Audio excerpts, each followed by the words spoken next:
In today's video, I'm going to teach you how to create quizzes quickly using Copilot in Microsoft Forms.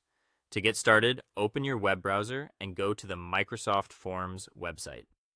Once you're there, sign in with your Microsoft account so you can access the tool and begin creating. If you already use Microsoft 365 for work or school, this should feel very familiar. After signing in, you'll land on the Forms homepage where you can start building content with the help of Copilot. At the top of the page, look for the Copilot text box. This is the area that asks what you would like to create.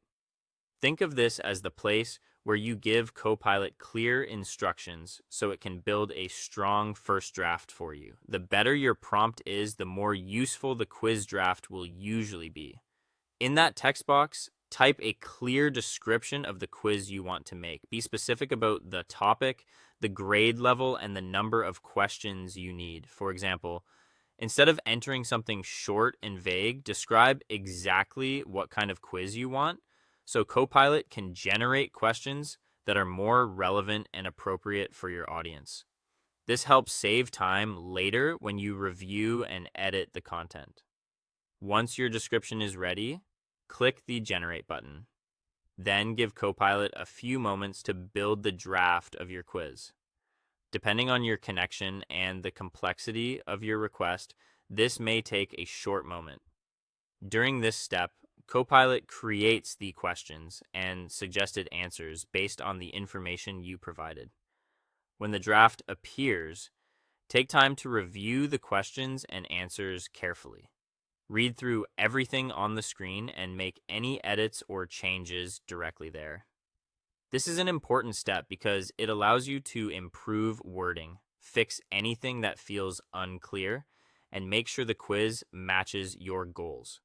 Even though Copilot speeds up the process, your final review helps ensure the quiz is accurate and ready to use. After making your edits, click the Preview button. This lets you see how the quiz will appear to your students or respondents before you share it. Previewing is helpful because it gives you a chance to check the layout, confirm that the questions flow well, and make sure the overall experience looks polished.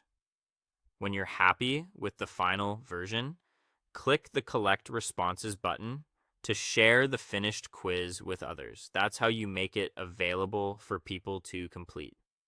Thank you for watching this tutorial, and be sure to subscribe for more helpful tips on using artificial intelligence tools.